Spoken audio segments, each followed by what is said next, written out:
আসসালামু আলাইকুম। লক্ষ্মীপুর ভ্রমণের শেষ দিনের আগে ভ্রমণ করতে গিয়েছিলাম লক্ষ্মীপুরের আরও একটি বিখ্যাত স্থানে।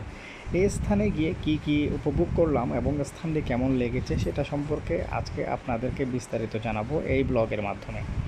আশা করি ভ্রমণের প্রত্যেকটা অংশ আপনাদের ভালো লাগবে এবং আপনারা সুযোগ পেলে ঘুরে আসবেন। প্রিয় দর্শক, আমি এখন অবস্থান করছি হরেন্দ্র জমিদার বাড়িতে।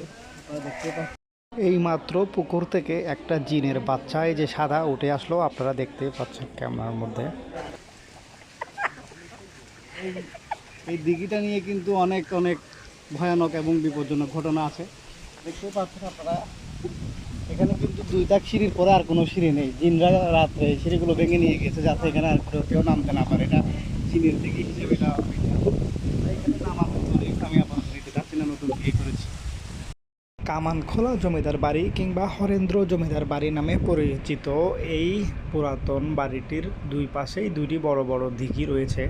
দিঘির পানি খুবই স্বচ্ছ এবং সুন্দর ছিল। মনে হয় বর্ষাকালের কারণেই এই পানি এখন দেখতে খুব সুন্দর লাগছে।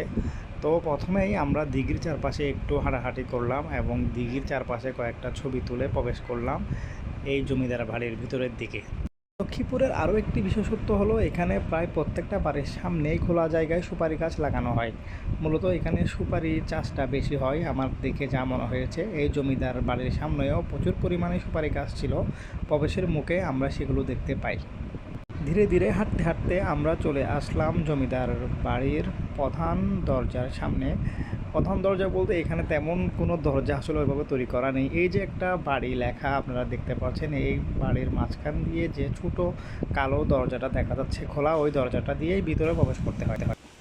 প্রিয় দর্শক, আমরা এখন অবস্থান করছি হচ্ছে শ্রী শ্রী লক্ষ্মীনারায়ণ দেবগৃহ মন্দির, হরেন্দ্র জমিদার বাড়ি, কামানখোলা সদর লক্ষ্মীপুর। এই যে যে জিন পুকুরটা দেখে আসলাম আপনাদেরকে একটু আগে, এখন এটা কিন্তু পশ্চিম দিক থেকে অনেকটা অন্ধকার। এখানে ঢোকার সাথে সাথেই মনে হচ্ছে রাত নেমে এসেছে, কিন্তু তারপরেও জীবনের ঝুঁকি নিয়ে ভিতরে প্রবেশ করছি। দেখি কি হয় এখানকার পরিবেশ।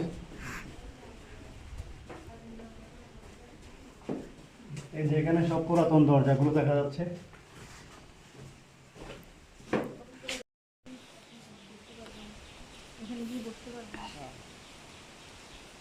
আমরা একটা হিন্দি সিনেমা দেখেছিলাম।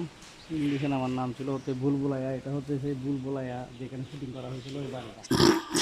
মঞ্জুলিকা তাকাইতো ওখান থেকে রাতে বলতো আমি যে তোমার, ওই যে এটা, ওই যে আমার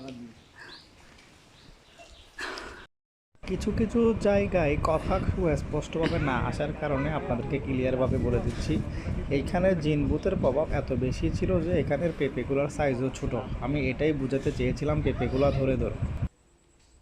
ওখান থেকে ছবি তুলো। আপু একটা কি জিজ্ঞাসা করছেন যে ওনার কাছে? মঠ মঠ যেখানে স্বর্ণ থাকে, আচ্ছা,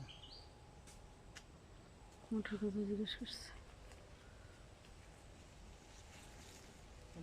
জমিদার বাড়িটির একদম কাছ থেকে একটা ভিডিও করে আপনাদের দেখানোর চেষ্টা করছি। এইখানে নিচতলাতে এখনও পর্যন্ত কিন্তু মানুষের বসবাস রয়েছে।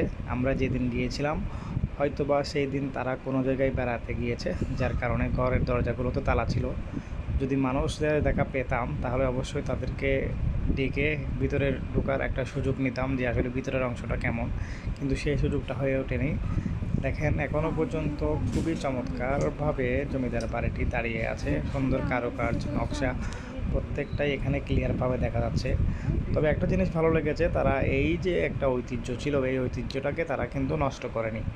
তারা নতুনভাবে এই জমিদার বাড়িটির কোনো সংস্কার করেনি, যেরকম ছিল ঠিক সেভাবেই রেখেছে এবং দুই পাশেই খুব সুন্দর করে জবা ফুল গাছ রেখেছে, যার কারণে দূর থেকে এই জমিদার বাড়িটির ভিউ দেখতে আরও বেশি চমৎকার লাগছিল।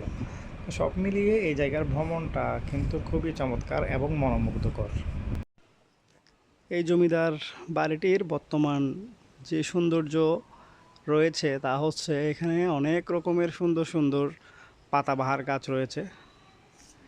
শুধু মানি প্ল্যান্ট গাছই দেখা যাচ্ছে অনেক প্রজাতির। এই যে একদম বাড়ির শুরু থেকে শেষ পর্যন্ত উপরে প্রত্যেকটা গাছে নিচ পর্যন্ত সবগুলোই মানি প্ল্যান্ট। অনেকক্ষণ পর্যন্ত জমিদার বাড়িটির চারদিকে পর্যবেক্ষণ করার পরে এইবার সামনের দিকটাতে একটু হাঁটাহাঁটি করে পর্যবেক্ষণ করছিলাম। এই যে এখানের জানালা এবং দরজাগুলো দেখে বোঝা যাচ্ছে এগুলো সংস্কার করা হয়েছে, যেহেতু এখানে মানুষের বসবাস রয়েছে এখনও, তাই পুরাতন যে দরজাগুলো রয়েছে সেগুলো অবশ্যই এতদিন পর্যন্ত ভালো নেই। তারা নতুনভাবে দরজা সংস্কার করেছে এবং প্রত্যেকটাতেই তালা দেওয়া। এখানে মানুষের বসতি রয়েছে, তারা বর্তমানে এখানে বসবাস করছে না, হয়তোবা কোনো জায়গায় গিয়েছে। যে এটা হচ্ছে কামানখোলা জমিদার বাড়ির একটা পিলার।